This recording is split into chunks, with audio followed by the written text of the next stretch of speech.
So it's been 1 year since purchasing a 2023 Thor Sanctuary 19 PT.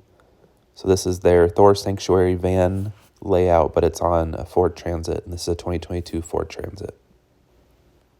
This van has traveled 21 states in all this year, which is pretty good. I mean, you can see we still got some room to go. We need to go southeast and then northwest.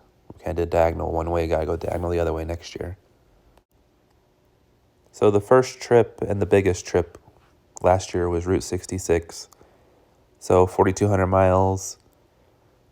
It was pretty good. We went from Illinois, where the start is, and then we went out to Arizona. We didn't make it to California because it was February. The snowstorms were too severe to actually make it all the way to California, but we almost made it.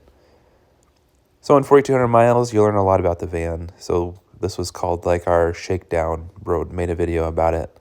Overall, good trip, learned a lot. And then we ended this year on an Acadia trip, so we went up to the Northeast, much more put together, used to the van, everything was dialed in, nothing was really breaking or anything. So that was a good end of the year trip. So with all these trips, we've slept in all different types of situations. So we've used truck stops, which are the most convenient. We just always ask if we can stay. We've used rest areas, as long as it's no signs posted that are like restricting it. Campgrounds, and also like middle of nowhere, like BLM land. Never stayed at a Walmart parking lot. They've gotten kind of weird.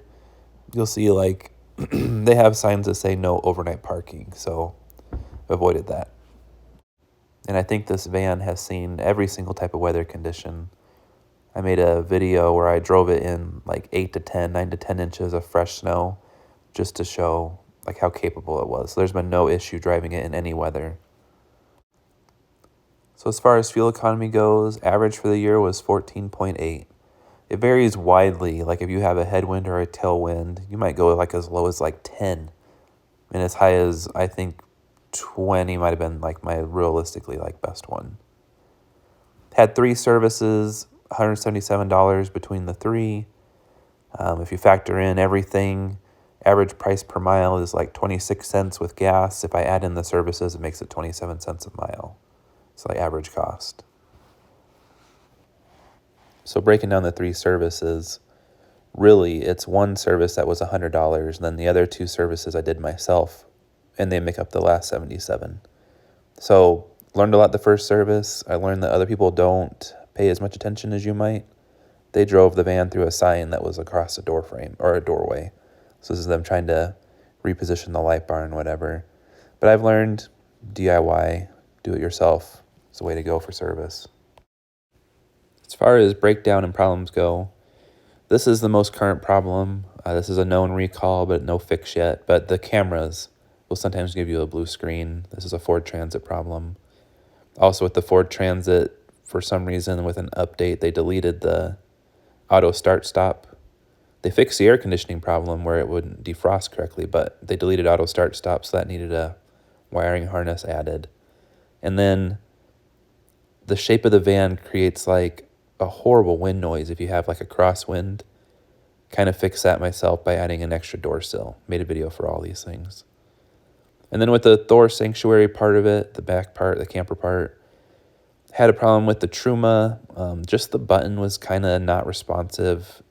Just pulled the button off and put it back on. It's been better ever since. Trim. Some people have had this problem really bad. This one piece of wood above my fridge, trim peeled off. I decided to go about it my own way, and I just painted it, color matched it. I made a video about that. And then this was the problem that started this whole channel. This is the day after purchasing. This screen did not turn on. So frustrating, and it was a Sunday. So no dealerships were open in our state. They're not allowed to be open. So a little bit of a problem. Just got frustrated, took the screen off the wall, and just realized it was just a tablet.